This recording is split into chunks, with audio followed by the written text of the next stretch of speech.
ಹಾಸ್ಪಿಟ್ಲಲ್ನ ಮರ್ಯಾದೆ ಏನಿದೆ ಅದನ್ನು ನೀವೆಲ್ಲ ಉಳಿಸೋ ಕೆಲಸ ಮಾಡಬೇಕು.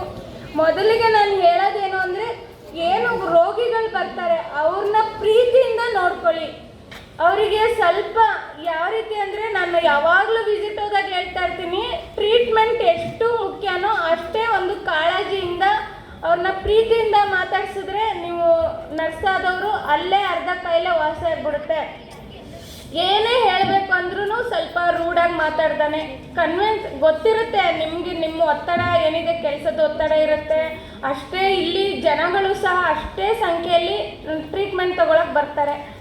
ಸೊ ಇದ್ರ ನಡುವೆಲೂ ನೀವು ಸ್ವಲ್ಪ ಇದನ್ನು ಜೀವನದಲ್ಲಿ ಅಳವಡಿಸ್ಕೊಳ್ಳೇಬೇಕು ಅಂತ ನಾನು ಕೇಳ್ಕೊತೀನಿ. ಪ್ರೀತಿಯಿಂದ ಮಾತಾಡಿ, ಪ್ರೀತಿಯಿಂದ ಕನ್ವಿನ್ಸ್ ಮಾಡಿ, ಸಾಧ್ಯವಾದಷ್ಟು ಎಷ್ಟು ಸಾಧ್ಯವಾಗುತ್ತೋ ಅಷ್ಟು ಕಾಳಜಿಯಿಂದ ನೋಡ್ಕೊಳ್ಳಿ ಅಂತ ನಾನು ಹೇಳಕ್ಕೆ ಇಷ್ಟಪಡ್ತೀನಿ. ಮುಂದಿನ ನಿಮ್ಮ ಭವಿಷ್ಯ ಒಳ್ಳೆಯದಾಗಲಿ.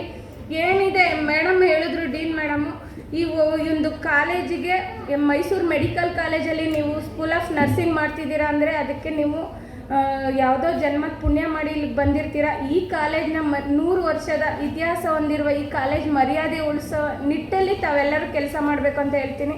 ಇದೇ ನಾವು ಏನಂದರೆ, ಈಗ ಎಷ್ಟು ಕೋಟಿ ಸಂಪಾದನೆ ಮಾಡ್ಬೋದು, ಆದರೆ ಒಂದು ಜೀವ ಉಳಿಸಿರ್ತೀರಲ್ಲ ಕಾಳಜಿಯಿಂದ, ಅವ್ರು ಯಾವತ್ತೋ ಬಂದ್ಬಿಟ್ಟು ನಿಮ್ಮನ್ನು ಮಾತಾಡ್ಸಿದ್ರೆ ಅದರಲ್ಲಿರೋ ಖುಷಿ, ಅದರಲ್ಲಿರೋ ಸಂತೋಷ ಇನ್ಯಾವುದೂ ಸಿಗಲ್ಲ. ಮತ್ತು ಅವರು ಬ್ಲೆಸ್ ಮಾಡ್ತಾರಲ್ಲ ಅದು ನಿಮ್ಮ ಮುಂದಿನ ಪೀಳಿಗೆಗೂ ಸಹ ಅದು ಕಾಯ್ತದೆ ಅಂತ ಹೇಳ್ತೀನಿ. ಮೇಡಮ್, ನಾನು ಈ ಶೋಭಾ ಮೇಡಮ್ಗೂ ಅಷ್ಟೇ ಖುಷಿ ಪಡ್ತೀನಿ. ಯಾಕೆಂದರೆ ಈ ಮಕ್ಕಳನ್ನೆಲ್ಲ ನೀವು ಅಷ್ಟೇ, ಅವರೊಂದು ತಾಯಿ ಆದರೆ ನೀವೊಂದು ತಾಯಿ ರೀತಿಯಲ್ಲಿ ಏನು ಆಸ್ಪತ್ರೆಗೆ ಬಂದರೆ ನೋಡ್ಕೋತಾರೆ. ಅದೇ ನಿಮಗೂ ಸಹ ನಾನು ಅಭಿನಂದನೆ ಹೇಳ್ತೀನಿ ಮೇಡಮ್. ತುಂಬ ಕಾಳಜಿಯಿಂದ ಇಬ್ಬರು ತಾಯಂದಿರು ನೋಡಿ, ಆ ಮನೇಲೊಂದು ತಾಯಿ, 3 ತಾಯಂದಿರು ಅಂತ ಹೇಳಬೇಕು. ಯಾಕಂದರೆ 3 ವರ್ಷಗಳ ಕಾಲ ನೀವು ಮನೇನೂ ಸ್ವಲ್ಪ ತೊರೆದು ಇಲ್ಲೇ ಇರ್ತೀರ. ಸೊ ಇದು ಹೆಂಗಿದೆ ಈಗ ನೋಡಿ, ಈಗ ಹೊಸ ಒಂದು ಹಾಸ್ಟೆಲ್ ಥರನೇ ಆಗಿದೆ. ಇದು ರಿನೋವೇಷನ್ ಅಂತ ಹೇಳೋಕ್ಕೆ ಆಗಲ್ಲ. ಅಷ್ಟು ಒಂದು ನೀವು ಆಟ ಆಡೋಕ್ಕಿರ್ಬೋದು, ಈ ಜಾಗ ಯೂಸ್ ಮಾಡ್ಕೋಬೋದು.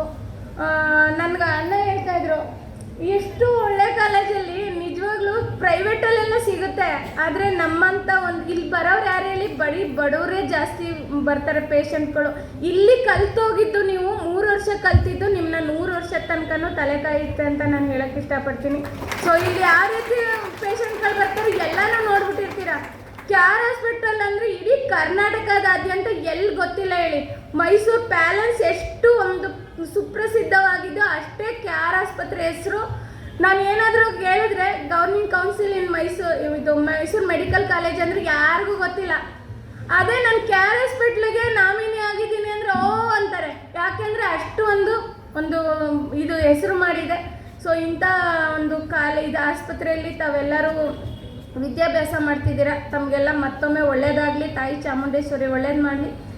ಸೊ ಮುಂದಿನ ದಿನಗಳಲ್ಲಿ ಒಳ್ಳೊಳ್ಳೆ ಸೇವೆನ ಬಡ ಜನರಿಗೆ ನೀಡಿ ಅಂತ ಹೇಳ್ತಾ ನನ್ನ ಮಾತನ್ನು ಮುಗಿಸ್ತೀನಿ. ಧನ್ಯವಾದಗಳು, ನಮಸ್ಕಾರ.